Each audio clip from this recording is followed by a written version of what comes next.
Now, I wanted to talk briefly here before we wrap it up about arbitration agreements, the pros and cons. So currently, you can have class action and PAGA waivers in arbitration agreements, which is a huge benefit for larger employers.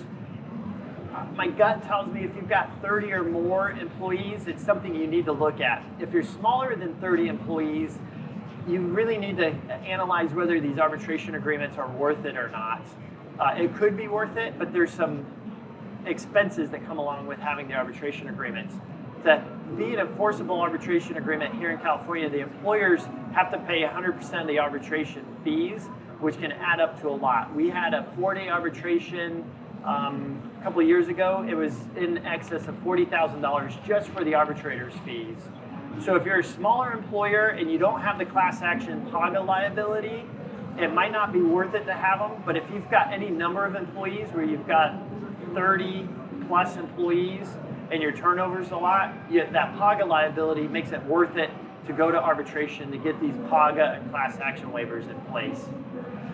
Some other drawbacks on arbitration.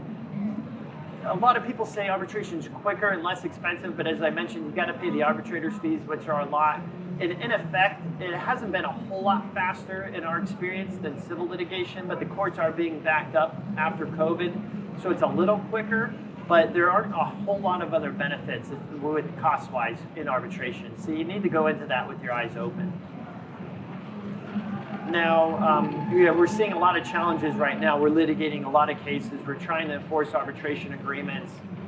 After Viking River Cruises cases, the decision came out, and the plaintiffs bar is really kind of putting the blinders on, saying, well, a couple of things. They're arguing Viking River Cruises. They're trying to get around that, making these arguments at the lower court right now.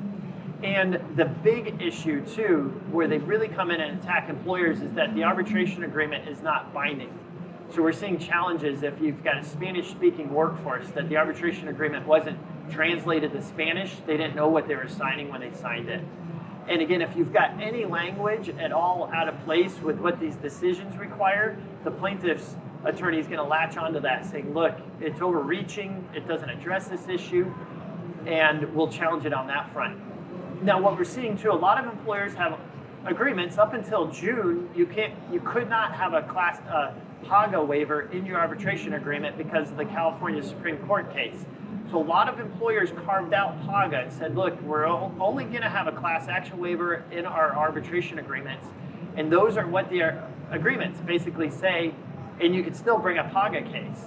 But now, given this new decision, those agreements need to be updated to address Viking River Cruises and build in a class action waiver now. Don't rely on your old agreement, update them given this new decision.